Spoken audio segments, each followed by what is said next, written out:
நண்பர்களே, நீங்கள் பார்த்து கொண்டிருப்பது உங்கள் கௌசிகா ரிவ்யூ. சரி வாங்க வீடியோக்குள்ள போய் என்ன நடக்க போகுது அப்படின்னு சொல்லிட்டு பாத்தீங்கன்னா, நம்ம மல்லி இருக்காங்களா, அவங்க இருந்துன்னு சொல்லி அடிச்சுட்டாங்க. என்னடா சொல்ற அப்படின்னு சொல்லிட்டு பாத்தீங்கன்னா, ஆமாங்க, மல்லி டைரக்டா போயிட்டு அந்த கிட்னாப் பண்ண வந்தானே அவனை போயிட்டு செவில் மேலே விடுறாங்க.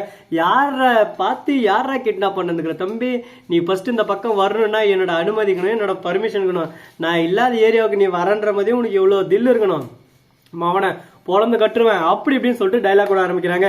என்ன பேசுறது ஏது பேசுறதுன்னு சொல்லிட்டு தெரியாம குழப்பத்துல குழம்பி போயிட்டு அப்படியே சும்மா பக்கு பக்கு பக்கு பக்கு திக்கு திக்கு திக்குன்னு இருக்க ஒரு பக்கம். சரி போனதெல்லாம் போயிருச்சு, இதுக்கப்புறம் என்ன நடக்குது அப்படின்னு சொல்லிட்டு பாத்தீங்கன்னா, கரெக்டா அந்த கிட்னாப் பண்ணால அவனை யாரா நீ எதுக்காடா வந்த, எதுக்காடா நல்லவங்க மாதிரியே நடிச்சதுக்குள்ள தோந்தீங்க அப்படின்னு சொல்லிட்டு அடி அடின்னு மூக்கு மேலே கொத்துறாங்க. செப்பு செப்புன்னு உடனே மூக்குல இருந்து புடக் புடக்குன்னு ஒரு பக்கம் வருது. உடனே உண்மையெல்லாம் சொல்லிடுறான். இந்த மாதிரி நிஷா கதிரேசன் இவங்க ரெண்டு பேரும் சேர்ந்துதான் என்ன இந்த இடத்துக்கு அனுப்பி வச்சாங்க. எனக்கு வேற வழி தெரியல, எனக்கு காசு வேணும், டப்பு வேணும், அதனால நானும் இந்த காரியத்துல இறங்கிட்டேன். மத்தபடி இதுக்கு எனக்கு எந்த சம்மந்தம் இல்லை அப்படின்னு சொல்லிட்டு அழகா கிளீனா கியூட்டா சொல்லிடுறாங்க.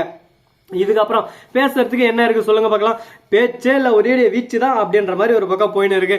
சரி ஒன் பை ஒன்னா இந்த மாதிரி எல்லாம் போயின்னு இருக்க. மறுபக்கம் என்ன நடக்குதுன்னு சொல்லிட்டு பாத்தீங்கன்னா, நம்ம கதிரேசன் இருக்காருல்ல, அவர் இருந்து என்ன பண்றாருன்னு சொல்லிட்டு பாத்தீங்கன்னா, கோபத்தோட உச்சியில் இருக்காரு.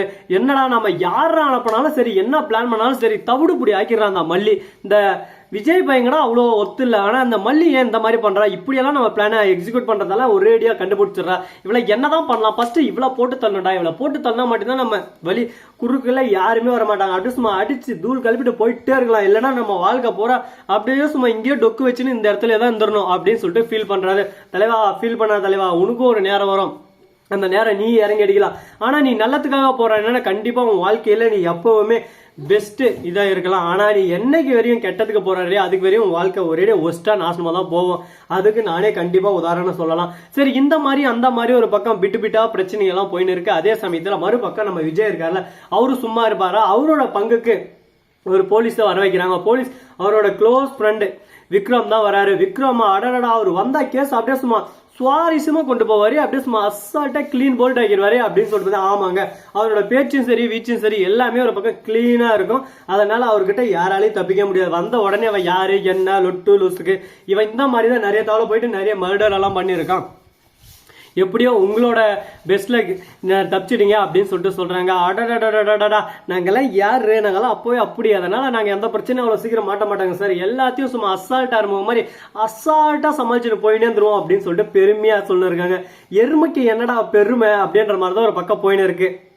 சரி இருக்கட்டும், இவங்க பிரச்சனை இவங்களோட போட்டோம், அதை பத்தி நம்ம கான்செப்டுக்குள்ளே வரக்கூடாது. நாம நம்ம பிரச்சனைக்கு தான் கான்செப்டுக்கு வரணுங்க.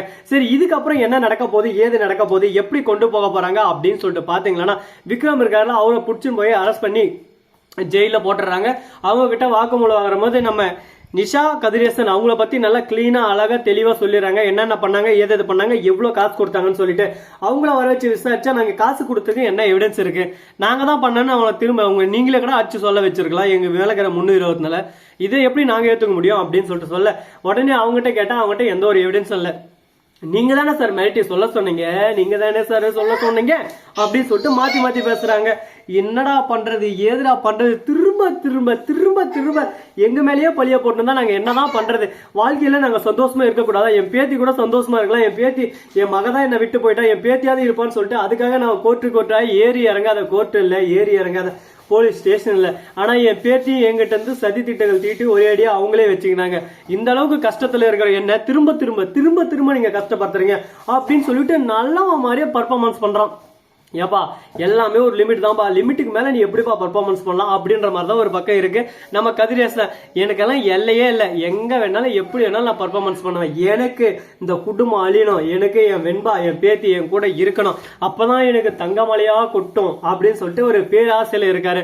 இந்த பேராசை பிடிச்சவன அந்த ஜோசிக்காரனை ஃபர்ஸ்ட் அடிக்கணும். அவன் தான் வாயை சும்மா வச்சுன்னு இல்லாம வந்து உன் பேத்தியை கூட்டிட்டு வந்தா அவன் வீட்டுல செல்வம் பெருகும்னு சொல்லிட்டு போயிட்டான். இவன் உழைக்காம என் பேத்தி வந்தா மட்டும் போதும் செல்வமா பெருகும்னு சொல்லிட்டு இவன் கனவு காண இருக்கான். இதெல்லாம் எங்க போய் முடிய போகுது, எதில் போய் முடிய போகுதுன்னு சொல்லிட்டு தெரியல. ஆனா குட்டிச்சவரா போற போது அது மட்டும் நல்லாவே தெரியுதுங்க. சரி போனதெல்லாம் போயிருச்சு, இதுக்கப்புறம் இந்த கான்செப்ட் நமக்கு தேவையில்லை. அடுத்து நம்ம என்ன பண்ணலாம் ஏது பண்ணலாம் சொல்லிட்டு அடுத்தபடியா தான் நம்ம யோசிச்சு ஆகணும். நம்ம ராஜேஸ்வரி இருக்காங்களா, அவங்களோட கையால் செம்மையா நீ சூப்பரியா அந்த மாதிரி வேற மாதிரி உன்ன மாதிரி திறமையா எவனும் ஒருத்தன் செய்ய மாட்டான்ற மாதிரி நம்ம மல்லியை அடிச்சு காலில் தூக்க சொன்னா ஒரே அடியா ஆப்பனண்ட் வந்திருக்காங்களா அவங்கள அடிச்சு கால தூக்கிறா. அடா படுபாவி டேய், உன்னை வச்சு நீ என்னடா பண்றது? எதிரி அடிக்கிறதுக்கு 2 பேர் நாங்க பிளான் போட்டோம்டா, நீ எங்களுக்குள்ளே சேர்ந்து நாங்க கொடுத்த காசுக்கு நீ எங்களுக்கே ஆப் அடிக்கிற, உன்னை என்ன பண்ணலாம் சொல்லு பார்க்கலாம் அப்படின்னு சொல்லிட்டு கோவத்துல கொலை வெறியில இருக்காங்க. இப்ப என்ன பண்ண போறாங்க, ஏது பண்ண போறாங்க, அடுத்து என்ன நடக்க போகுது, அந்த கான்செப்டை தான் நம்ம பார்க்க போறோம். அதுக்கு முன்னாடி இந்த வீடியோ உங்களுக்கு பிடிச்சிருந்தா லைக் பண்ணுங்க, கமெண்ட் பண்ணுங்க, ஷேர் பண்ணுங்க, டிங் டிங் பில்ல தட்டி விட்டு போங்க. அப்பதான் நாம போடுற அடுத்தடுத்த வீடியோ உங்களுக்கு உடனுக்குடன் வரும்.